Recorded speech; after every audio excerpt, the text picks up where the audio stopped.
In today's video, we have a wide variety of NHL news, including the New Jersey Devils appear to be set to hire their next head coach. We have a lot of other new details have emerged on the new CBA agreement between the NHL and the Players Association.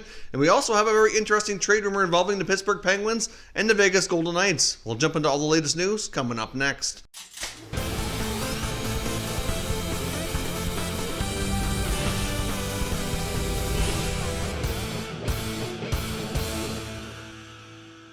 So welcome back to another video here at Top Shelf Hockey. Now, as I mentioned, we have a lot to cover today. It's definitely a video you're going to want to watch all the way through. Let's kick things off here first with a few little quick tidbits of information around the NHL. Chris Pronger, who's been working with the Florida Panthers in an executive role, has left the organization off to pursue personal interests. He and his family are working on some sort of a travel company, I guess, which might seem odd timing considering we're in a pandemic and travel is probably at or near all-time lows, or recent lows at least, but obviously that's something his family, I think, has previously been working on as far as my understanding goes, and it's something he wants to pursue. So I guess for right now, I guess the hockey world will be without Chris Pronger, but I'm sure if he decides he ever wants to make a return, that he will have opportunities. I think he made a pretty good impression on the Panthers organization, Dale Talon, etc., and he had some previous experience with the NHL too, obviously at the league offices, and then of course long time as a player. So clearly Pronger will be welcome back if he decides he wants that, but for now he's stepping away. Ron Hextall, previously GM of the Philadelphia Flyers, went back to the Los Angeles Kings after being fired from the Flyers a couple years ago, was working on a one-year contract as a consultant, and that has been extended for another year. So Ron Hextall will be sticking around with the Kings. Of course, he had a pretty good working relationship with the Kings, where he worked for quite a few years before going back to Philadelphia, where he played for a long time to become the general manager.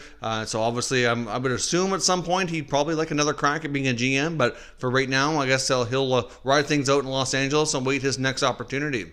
There is talk that we could have some more NHL prospects playing over in European leagues, of course, mostly due to the fact that it's uncertain right now if there's going to be an American Hockey League season this fall. I think right now the odds are probably against it that it would start up on time. And, a lot of these prospects are probably concerned that they're not going to have a place to play unless they go back to Europe or over to Europe, depending on where they're from. I know with one, for example, Detroit Red Wings top prospect, Moritz Seider, who had played in the AHL last year as a rookie and really had a solid year. I know Yzerman and the Wings were very pleased with his development, but he might be going over to play back in Germany for Adler Mannheim, where he played previously to being drafted. Just mainly, like I said, due to the fact that he might not have a place to play. And of course, once that happens, though, once everything gets back going in North America, whether it be the American Hockey League season or the NHL season, I would assume that a lot of these guys, including Seider, would have a clause in their contract, though, that they could go back to the NHL. And I know the Wings have made it clear that they will give him every opportunity to make the big club whenever the training camp gets underway for 2020-21. So another key guy there, keep an eye on. Another guy in Minnesota, Alex Havanoff. He's also looks like he's heading back to play over in Russia for another year.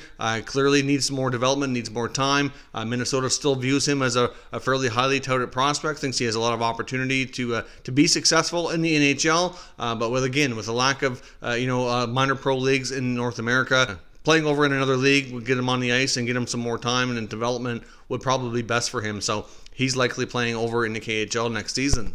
And as I mentioned, one of the bigger news of the items of the day was New Jersey, which hasn't been officially announced, but inside sources are pretty much confirming this, that they're set to hire Lindy Ruff as their next full-time head coach. Of course, they've had Ellen Nasreddine as the interim head coach, and GM Tom Fitzgerald, who was interim GM for a long time, appears to be getting rid of that interim tag himself. So it looks as though Fitzgerald will be the full-time GM, which is kind of where I was suspecting things were going if they hadn't hired a new GM by now, considering I know it's still going to be a while before the Devils play meaningful hockey, but still, at this point, you've got a draft coming up in a couple months.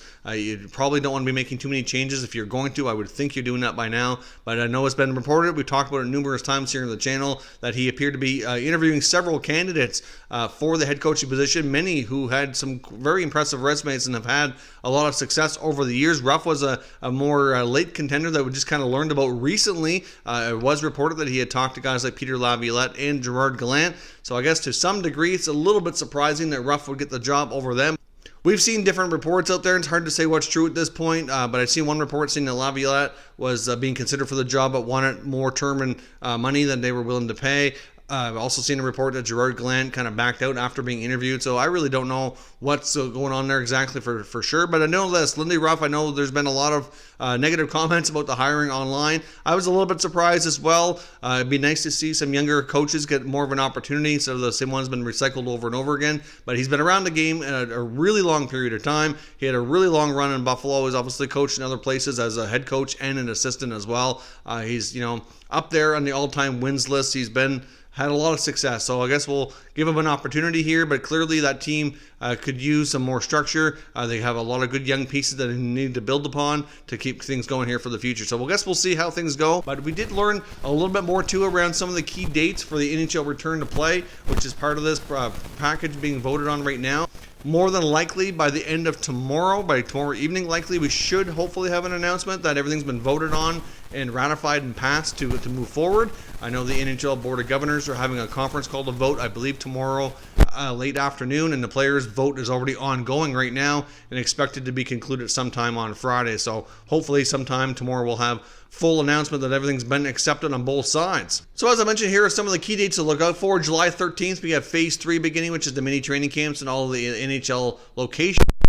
24th will be when they move to the hub cities that they're going to be playing in. It's believed, as we know right now, that Toronto's hosting the East, Edmonton's hosting the West. And then July the 25th will be when they start having some exhibition games. It's to my understanding that all teams will be guaranteed to play one game as an exhibition warm-up game before the actual meaningful games get underway, which right now is scheduled to be July the 30th. July 30th will be the qualifying round, which is expected to take a maximum of about 10 days, with teams playing basically every other day or 2 games in 3 days. There'll be 3 games per day at each location. So there'll be 6 games, and the way they'll be staggered is pretty much from the time they start earlier in the day, about every 2 hours you're going to have another NHL game popping up. So for hockey fans that have been starving for content, there will be more than enough, or at least for a short stretch there, to watch tons every day. Of course, even after that qualifying round is completed, there'll still be lots of hockey, but of course it'll dwindle down as each round goes in and there's fewer teams still available here in the playoffs.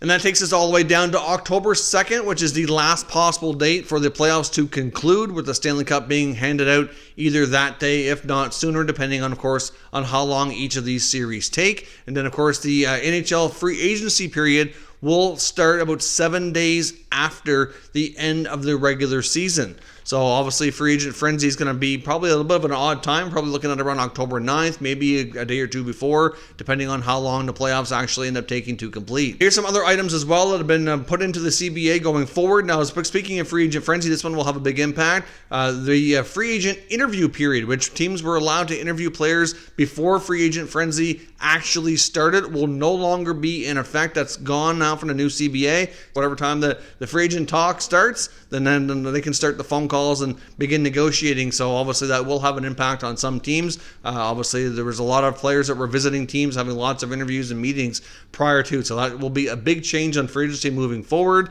I know another item, which is basically just for this year, that any bonus overages that are going to count for next year's cap for teams that have rookies that are earning bonuses, if they want to, they can split that amount over the next 2 years and go 50-50, because where a lot of these teams are going to be tight on cap space. Are a good example of that with Pettersson and Hughes. I think their amounts that they're going to be having against the cap for their bonuses are a little bit over $1 million, so that can save them about $500,000 in cap space for the coming year if they spread that out, which might not sound like a lot, but for a lot of these teams, every dollar is going to count. Sound like a minor deal, but it really is a big deal to some players, especially the ones who aren't in the NHL as longer term. NHL teams will now be giving players 2 game-worn jerseys per season. Before, they never would give them to them at all. They had to pay for them. I mean, look at a guy like a journeyman goaltender, for example, Mike McKenna. I know has talked about this on Twitter numerous times, how he doesn't have jerseys for many of the teams he's played for. He played for a lot of them. Really, it's kind of funny to think about the fact that NHL teams don't actually let their players keep a jersey or 2 per season as a keepsake. Now, there is a little clause in there as well that it's only for personal or charitable use, not for commercial use. So they can't turn around and put them up on eBay for sale. We talked about before as well, league minimum salary is increasing, but I had some concerns that it was going to be changing for the current year because there was some conflicting information. But now it seems as though the league minimums are going up, but I was right that it's not effective next season to $800 before the end of this season. Increase in the amount that are paid on entry-level contracts to rookies as well. They will be increasing again, not for the coming season, but in 2 years' time, they're going to be going up to $950, and then $1 million by the end of the CBA. So everybody will be making a little bit more money in that regard. So now that takes us to the NHL Trade Talk. I wanted to look at a pretty interesting trade scenario that I saw on The Athletic by Jesse Granger, who covers the Vegas Golden Knights. And discussing the main part of the article here is looking at goaltending tandems around the NHL, what might be available for Seattle. Kind of wondering if Vegas might be able to take advantage of some of the teams to make a trade, because their goaltending situation moving forward certainly has its question marks. Leonard likely departs via free agency due to the fact that they don't feel Vegas will pay what he's looking for. And obviously they have a lot of money tied up in a guy like Marc-Andre Fleury, and it's going to be challenging for them to do. They'd pretty much have to trade Fleury to sign Leonard. That's fair to say. Much as it is possible, I'm just not sure that it's likely going to happen. I guess a lot will be determined probably by what happens in these NHL playoffs that are coming up here. But clearly, he went with the scenario that Leonard departs via free agency, Fleury being the main guy with a question mark in goal for the backup spot. I mean, Oscar Dansk was signed to a short-term, fairly cheap contract, but is he capable of holding down that spot and getting enough games in? I mean, Fleury's getting up there. Like I mentioned before, his stats have been declining the last few years. He can't play forever. He's got a couple years left on his deal at $7 million. He's still a pretty decent goaltender, but he could really use to have a solid netminder to go with him, either in a 1A, 1B, or as a solid backup who can kind of push him and take over more games and have him play less, which I think will be better for his performance overall anyway.